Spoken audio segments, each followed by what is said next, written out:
العلم هو النور الهادي والمفتاح لكل الخير من يريد الله به خيرا. بسم الله الرحمن الرحيم. الحمد لله رب العالمين. الحمد لله حمدا كثيرا طيبا مباركا فيه. سبحان الله وبحمده عدد خلقه ورضا نفسه وزنة عرشه ومداد كلماته. فسبحان الله حين تمسون وحين تصبحون وله الحمد في السماوات والأرض وعشيا وحين تظهرون. وصلى الله وسلم على نبينا محمد وعلى آله وأصحابه وبارك وسلم تسليما كثيرا كثيرا. واذكر أعوذ بالله من الشيطان الرجيم. بسم الله الرحمن الرحيم. واذكر إذ قال لقمان لابنه وهو يعظه يا بني تصغير إشفاق لا تشرك بالله إن الشرك بالله لظلم عظيم فرجع إليه وأسلم. ووصينا الإنسان بوالديه أمرناه أن يبرهما حملته أمه فوهنت وهنا على وهن أي ضعفت للحمل وضعفت للطلق وضعفت للولادة وفصاله فطامه في عامين وقلنا له أن اشكر لي ولوالديك إلي المصير أي المرجع. وإن جاهداك على أن تشرك بي ما ليس لك به علم موافقة للواقع فلا تطعهما وصاحبهما في الدنيا معروفا أي بالمعروف البر والصلة واتبع سبيل طريق من أناب رجع إلي بالطاعة ثم إلي مرجعكم فأنبئكم بما كنتم تعملون فأجازيكم عليه. وجملة الوصية وما بعدها اعتراض. اور اس وقت کو یاد کرو جب لقمان حکیم نے اپنے بیٹے کو نصیحت کرتے ہوئے کہا، اے میرے منّے، اے میرے منّے، بنیا، تصغیر اشفاق شفقت کے لیے تصغیر ہے، اے میرے لخت جگر، اللہ کے ساتھ شریک نہ کرنا بلا شبہ شرک باللہ بڑا بھاری ظلم ہے۔ چنانچہ اس نے لقمان کی بابت مان لی، لقمان علیہ السلام کی بات مان لی اور اسلام قبول کر لیا، اور ہم نے انسان کو اپنے والدین کے ساتھ حسن سلوک کرنے کا تاکیدی حکم دیا ہے۔ اس کی ماں نے دکھ پر دکھ اٹھا کر اس کو حمل میں رکھا، یعنی حمل کی وجہ سے اسے ضعف لاحق ہوا اور درد ذہ کی وجہ سے کمزوری لاحق ہوئی اور ولادت کی وجہ سے ناتوانی ہوئی،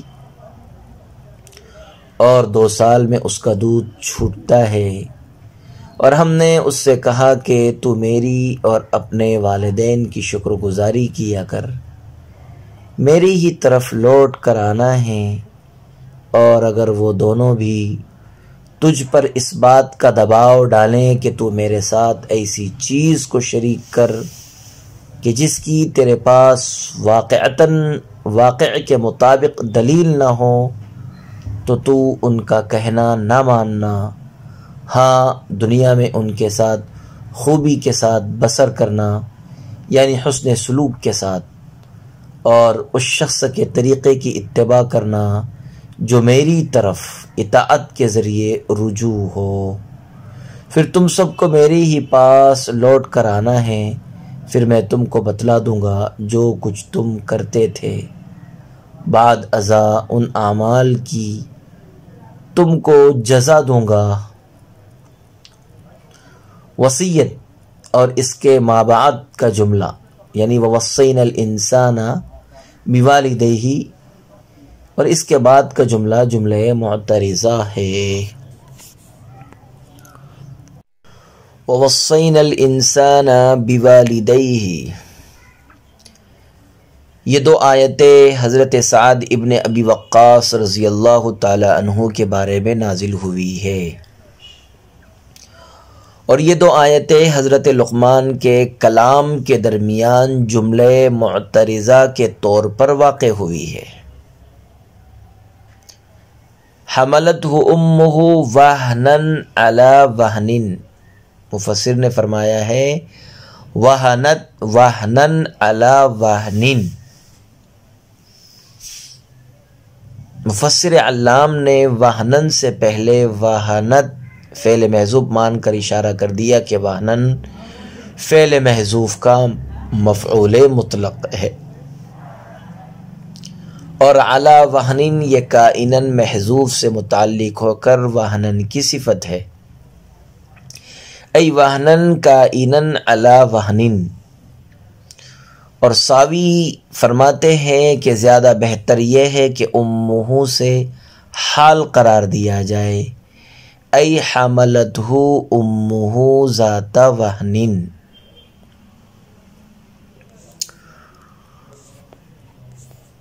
ما قبل میں عبارت میں تفسیر کرتے ہوئے اگلی عبارت میں مفسر نے تفسیر کرتے ہوئے فرمایا تھا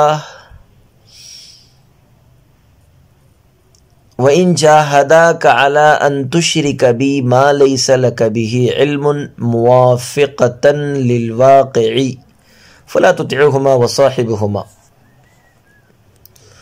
شاعر رحمۃ اللہ علیہ ما لیس لک بہ علم کے بارے میں فرما رہے ہیں کہ یہ قید بیان واقعہ کے لیے ہے، یعنی واقعی اور حقیقت میں اس کا کوئی شریک نہیں ہے، تو پھر اس کا علم یا دلیل کہاں ہوگی؟ یہ قید احترازی نہیں ہے کہ آیت کا مطلب یہ ہو کہ جس کے شریک ہونے کی تیرے پاس دلیل نہ ہو اس کو شریک نہ کر، اور جس کے شریک ہونے کی دلیل تیرے پاس ہو اس کو شریک کر سکتا ہے۔ یہ اس کا مفہوم مخالف ہوگا جو معتبر نہیں ہے، اسی کو کہا جاتا ہے لا مفہوم لہ، یعنی اس کا مفہوم مخالف مراد نہیں ہے۔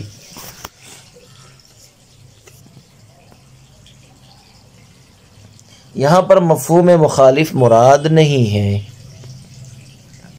وَإِذْ قَالَ لُقْمَانُ لِابْنِهِ وَهُوَ يَعِظُهُ، وَعَظَ يَعِظُ، وعظ رقت آمیز نصیحت کو کہتے ہیں۔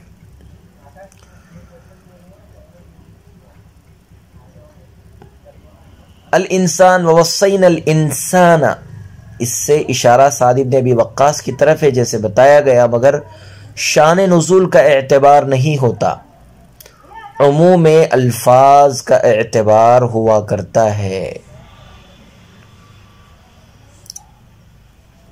وصاحبہما فی الدنیا معروفا، یعنی دنیاوی امور میں ان کی اطاعت مقدم ہے، حضرت لقمان کی نصیحت کے درمیان ان کی تائید کے لیے یہ ارشاد ربانی جملہ معترضہ کے لیے ہے۔ یہ دو آیتیں معروفاً ای صحابا معروفاً عند الشرع، ووصینا الانسان بوالدیہ، اللہ تعالیٰ نے وصایائے لقمان کے ضمن میں بطور جملہ معترضہ کے والدین کی شکر گزاری کا ذکر فرمایا تاکہ لقمان کی نصیحت مکمل ہو جائے۔ چنانچہ حق تعالیٰ فرماتے ہیں ہم نے انسان کو وصیت کی ماں باپ کے ساتھ احسان کرنے کی، کہ انسان کو لازم ہے کہ حق تعالیٰ کے بعد والدین کا حق جانے جنہوں نے اس کی پرورش کیا ہے۔ والد کے احسانات ہوش اور شعور کے زمانے میں ہوتے ہیں، بخلاف ماں کے کہ اس کے احسانات بے خبری کے عالم میں ہوتے ہیں۔ اس لیے ماں کے احسانات کو خاص طور پر یاد دلایا کہ ماں نے انسان کو پیٹ میں رکھا،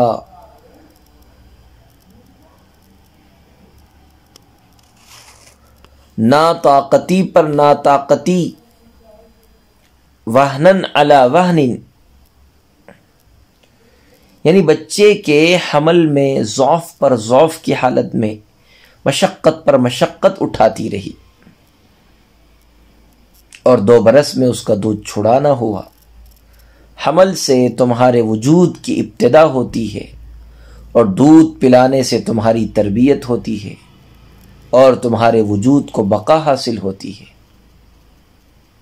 اور ان 3 سال کے عرصے میں ماں نے جو تمہاری خدمت گزاری اور بیماری میں مشقتیں اٹھائیں، جو طرح طرح کے دکھ اور درد اٹھائے، وہ بیان سے باہر ہے۔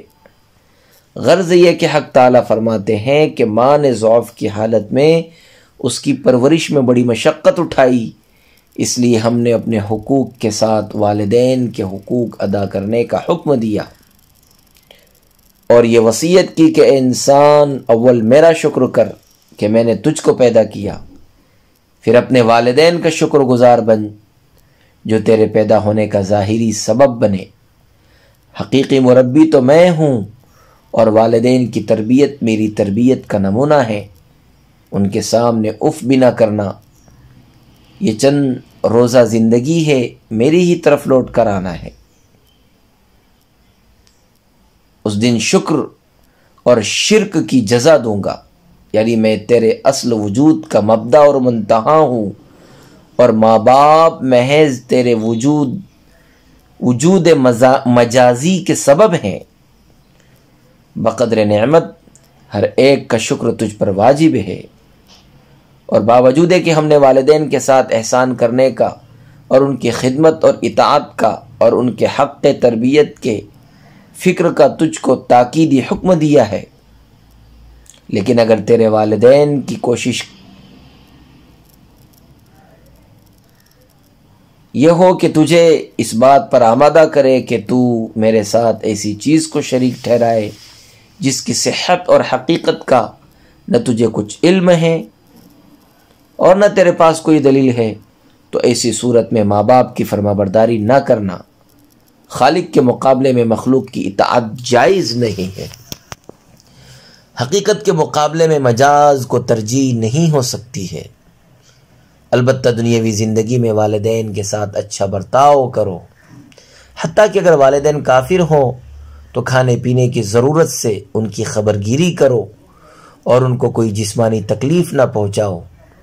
غرض یہ کہ دنیاوی زندگی میں ان کی خدمت اور راحت رسانی میں کمی نہ کرو۔ بہرحال دنیا میں والدین کے ساتھ ادب اور مروت کا برتاؤ ضروری ہے، اور دین کے بارے میں اس شخص کی راہ پر چلو جو ہماتن میری جانب جھکا ہوا ہے، یعنی دین کے بارے میں عباد صالحین اور ائمہ دین کی تقلید کرو جو خدا کے سامنے سرفگندہ ہیں۔ ماں باپ کی تقلید اور اطاعت نہ کرو، خدا تک پہنچنے کا سیدھا راستہ الذین انعمت علیہم یعنی اہل ایمان کی پیروی ہے۔ والدین تیرے جسم کے مربی ہے اور ائمہ دین تیری عقل کے مربی ہے، لہذا جو شخص منیبین کے پیچھے پیچھے چلے گا وہی انشاءاللہ تعالی خدا تک پہنچ جائے گا۔ پھر اس دنیاوی زندگی گزارنے کے بعد تم سب کو میری طرف ہی لوٹنا ہے، بس اس وقت میں تم کو آگاہ کروں گا کہ تم کیا عمل کرتے تھے۔ چنانچہ جس نے میرے حکم کی فرما برداری کی اور میرے حکم کے مقابلے میں والدین کی اطاعت نہیں کی، اس کی جزائے جمیل اس کو جزائے جمیل عطا کروں گا، اور والدین کے ساتھ سلوک اور احسان کا بھی بدلہ دوں گا۔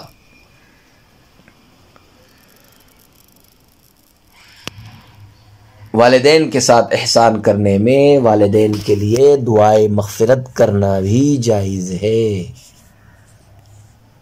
انشکر لی ولیوالدیک، اللہ تعالیٰ نے والدین کے شکر کو اپنے شکر کے ساتھ ملا کر ذکر فرمایا۔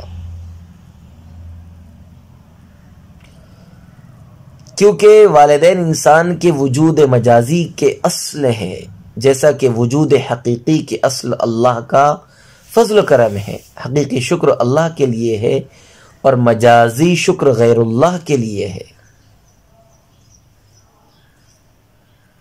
سلسلہ کلام کا آغاز لقمان حکیم کی نصیحتوں اور وصیتوں سے ہوا، پھر درمیان میں بطور جملہ معترضہ اللہ تعالیٰ نے والدین کے ساتھ احسان کرنے کی نصیحت اور وصیت کا ذکر فرمایا، جس کی ابتدا ووصینا الانسان بوالدیہ سے ہوئی۔ ووصینا الانسان بوالدیہ سے لے کر کے یہاں تک اللہ تعالیٰ کا کلام تھا۔ اب اس کے بعد پھر لقمان حکیم کی وصیتوں کا سلسلہ شروع ہوگا جو انہوں نے اپنے بیٹے کو کی تھی۔ اللہ تعالیٰ نے اپنے کلام میں لقمان کی وصیتوں اور نصیحتوں کا اس لیے ذکر کیا کہ لوگ خود بھی ان پر عمل کرے اور اپنی اولاد کو بھی ان باتوں کی نصیحت اور وصیت کرے۔ چنانچہ فرماتے ہیں کہ جب لقمان نے اپنے بیٹے کو وصیت کی تو اس نے اپنے باپ سے عرض کیا کہ اگر میں ایسے مقام پر گناہ کروں جہاں کوئی نہ دیکھتا ہو تو کیا اس کو اللہ تعالیٰ جان لے گا، اس پر مواخذہ کرے گا؟ تو لقمان حکیم نے آئندہ کلمات میں چند باتوں کی نصیحت فرمائی ہوئی ہے۔ وصلی اللہ وسلم علی نبینا محمد وعلی آلہ واصحابہ وبارک وسلم تسلیما کثیرا کثیرا۔ السلام عليكم. لا تنسوا الاعجاب بالفيديو والاشتراك في القناة تشجيعا لنا لنستمر بنشر المزيد إن شاء الله.